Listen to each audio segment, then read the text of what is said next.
Hello everyone, আমি পিউ। আমার চ্যানেলে তোমাদের সকলকে স্বাগত, অনেক অনেক ভালোবাসা। আজ মামুনির আরেকটি রেসিপি তোমাদের সাথে শেয়ার করি, ইলিশ ভাপা, বাঙালির সবচাইতে প্রিয় একটি রান্না।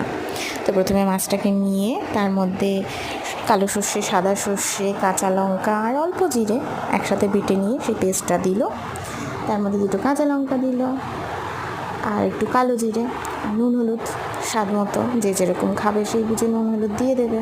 দিয়ে ভালো করে মাছটাকে মেখে নিয়ে কড়াইতে একটু সর্ষের তেল দিয়ে তার মধ্যে তেজপাতাটা ফোড়ন দিয়ে পুরো মাখানো মাছটাকে ঢেলে দেওয়া হলো। এর মধ্যে আর জল দেওয়া হবে না, ওই যা বাটার মধ্যে জল ছিল ব্যাস, ওই আর দেওয়া হবে না জল। এবার মাছটাকে একদম লো আছে ঢেকে ঢেকে করতে হবে। 10 মিনিট পরে ঢাকাটা আবার খোলা হলো, খুলে মাছটাকে উল্টে দেওয়া হবে। হয়নি কিন্তু, দেখে খেতে ইচ্ছে করছে তো?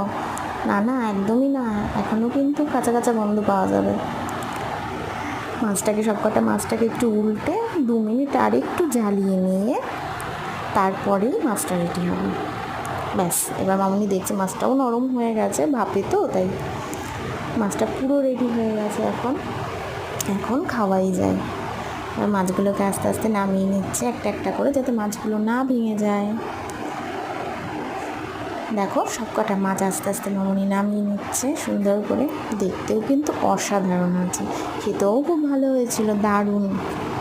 আর কাঁচা লঙ্কাগুলো গোটাই দেওয়া হয়েছে, যে খাবে সে নিয়ে নেবে। দেখো, মাছ তিনটা এখন সুন্দর করে নামিয়ে নিল।